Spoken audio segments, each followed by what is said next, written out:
नमस्कार दोस्तों, OCN network में आपका स्वागत है।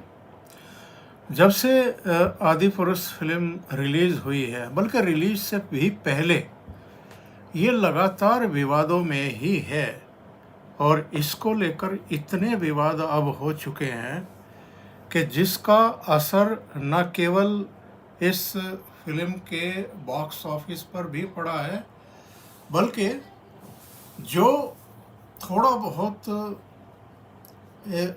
इस तरह की जो पीरियोडिक या जो हमारी आस्थाओं के प्रतीक हैं, उनके ऊपर जो उनके जीवन पर जो फिल्में बनती है, उनको लेकर के जो सकारात्मक दृष्टि रखते हैं, उन सब का भी एक तरीके से मोहभंग हुआ है और बहुत तेज़ी से हुआ है।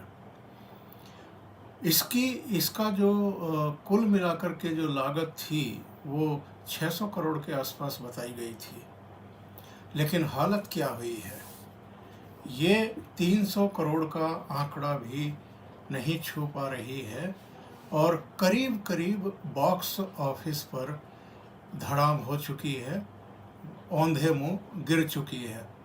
दूसरे सप्ताह में तो इसका बहुत बुरा हाल हुआ है।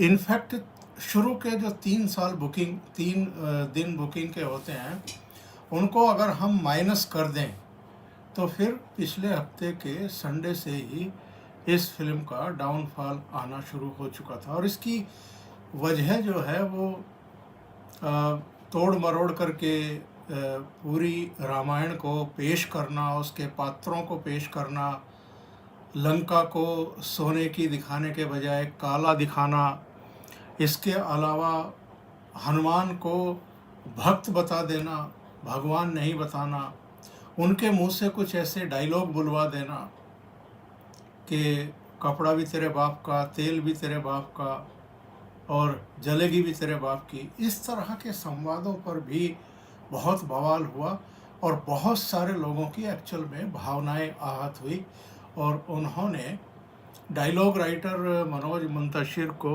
बहुत खरी खोटी सुनाई। इसके डायरेक्टर, इसके प्रोड्यूसर्स को भी आड़े हाथों लिया कि आप आदि पुरुष का नाम रख करके और रामायण की पृष्ठभूमि बता करके जिस तरह की हरकतें कर रहे हैं, ये ऐसा लगता है कि सोची विचारी एक साजिश है जिसके तहत आप लोग इस तरह की हरकतें कर रहे हैं कि आप रामायण के जितने भी चरित्र हैं, जिनके प्रति लोगों की अगाध आस्था है, उसको एक तरीके से आप भंग करने का षड्यंत्र रच रहे हैं।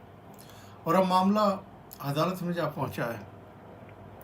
एक अधिवक्ता हैं कुलदीप तिवारी, तो कुलदीप तिवारी ने इलाहाबाद हाई कोर्ट की जो लखनऊ की बेंच है, उसमें एक याचिका दाखिल की है और इसमें ये कहा गया है कि जो इसके संवाद हैं, डायलॉग हैं, वो बहुत ही आपत्तिजनक हैं और जो चीज़ें इसमें दिखाई गई हैं उनको लेकर के भी लोगों को तमाम तरह की आपत्तियां हैं। और ये भी कहा गया कि कुछ डायलॉग इसके चेंज ज़रूर किए गए हैं, लेकिन उससे भी गलत संदेश जा रहा है जो नई डायलॉग जो हैं इसमें, यानी द्विअर्थीय डायलॉग जो हैं वो अभी भी फिल्म में एक आध जगह नहीं, कई जगह है।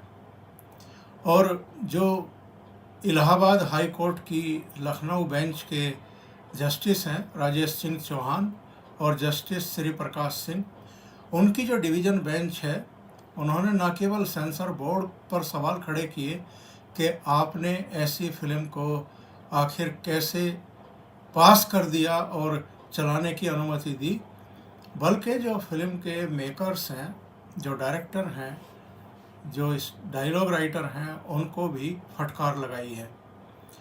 जो वरिष्ठ अधिवक्ता हैं रंजना अग्निहोत्री, कोर्ट को जो आपत्तिजनक तथ्य हैं उनसे उन्होंने अवगत कराया और विरोध भी दर्ज कराया। और सेंसर बोर्ड की तरफ से अश्वनी कुमार उपस्थित हुए थे बहस करने के लिए, अपना पक्ष रखने के लिए, और 22 जून को एक्चुअल में जो अमेंडमेंट एप्लीकेशन थी, न्यायालय ने उसको स्वीकार किया था और सेंसर बोर्ड की तरफ से जो पेश हुए थे अभी अधिवक्ता अश्वनी सिंह, उनसे ये पूछा था कि ये सेंसर बोर्ड करता क्या रहता है। और सिनेमा जो है वो समाज का दर्पण कहलाता है। आगे आने वाली जो पीढ़ियां हैं उनको आप क्या दिखाना चाहते हैं? क्या सेंसर बोर्ड अपनी जिम्मेदारियों को नहीं समझता है या अपनी जिम्मेदारियों को का निर्वहन नहीं कर रहा है? और कोर्ट ने ये भी कहा है कि सिर्फ रामायण ही नहीं बल्कि पवित्र कुरान, गुरु ग्रंथ साहब और गीता जैसे धार्मिक ग्रंथों को तो कम से कम बख्श दीजिए। बाकी जो करते हैं वो तो आप कर ही रहे हैं। और हाई कोर्ट की बेंच ने ये भी कहा कि फिल्म के निर्माता, निर्देशक और कई अन्य जो प्रतिवादी हैं वो अगर अनुपस्थित हैं कोर्ट में तो ये अपने आप में आपत्तिजनक है। जो वरिष्ठ अधिवक्ता हैं रंजना अग्निहोत्री, उन्होंने सेंसर बोर्ड द्वारा अभी तक जवाब दाखिल ना करने पर भी आपत्ति जताई और सवाल खड़ा किया और कोर्ट को फिल्म के आपत्तिजनक तथ्यों से अवगत भी कराया। ऐसे एक्चुअल में कई तथ्य जो हैं वो कोर्ट के सामने रखे गए हैं। इनमें रावण द्वारा चमगादड़ को मांस खिलाना, काले रंग की लंका दिखाना, चमगादड़ को रावण का वाहन बताया जाना, सुषेण वैद्य की जगह विभीषण की पत्नी को लक्ष्मण जी को संजीवनी देते हुए दिखाना, आपत्तिजनक संवादों के बारे में और अन्य सभी तथ्यों को एक्चुअल में कोर्ट के सामने रखा गया था, जिस पर कोर्ट ने सहमति जताई। और 27 जून को इसमें फिर सुनवाई होनी है आगे के लिए।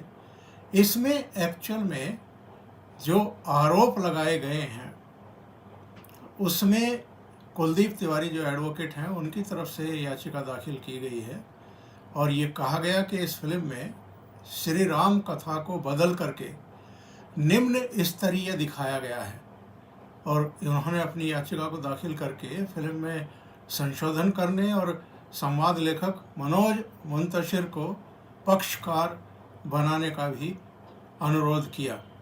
और आदि पुरुष में हनुमान को, रावण को, इंद्रजीत जैसे जो किरदार हैं उनके जो संवाद हैं उन पर एक्चुअल में आपत्ति जताई गई थी और दर्शकों ने तो इसका बाइकआउट तक करने का आह्वान किया। इसकी जानकारी भी कोर्ट को दी गई और इसी के बाद जो फिल्म के प्रोड्यूसर डायरेक्टर हैं, जो संवाद लेखक हैं, उन्होंने कुछ आपत्तिजनक संवाद डायलॉग बदले भी हैं, लेकिन इनका कहना है कि इसका कोई खास फायदा ना फिल्म को हुआ है और ना ही दर्शक उससे संतुष्ट हैं।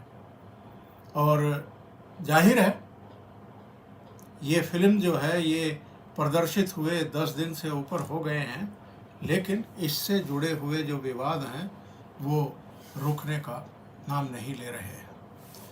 अभी के लिए इतना ही। बहुत बहुत धन्यवाद। अगर आपको ये चैनल और इसके कंटेंट पसंद आ रहे हैं तो लाइक करें, कमेंट करें, वीडियो को शेयर भी करें। अभी तक अगर आपने ये चैनल सब्सक्राइब नहीं किया है तो सब्सक्राइब कर लें और साथ में लगे बेल आइकॉन को दबा दें ताकि आगे आने वाले वीडियो और उनके नोटिफिकेशन आप तक पहुंचते रहें। बहुत बहुत धन्यवाद। नमस्कार।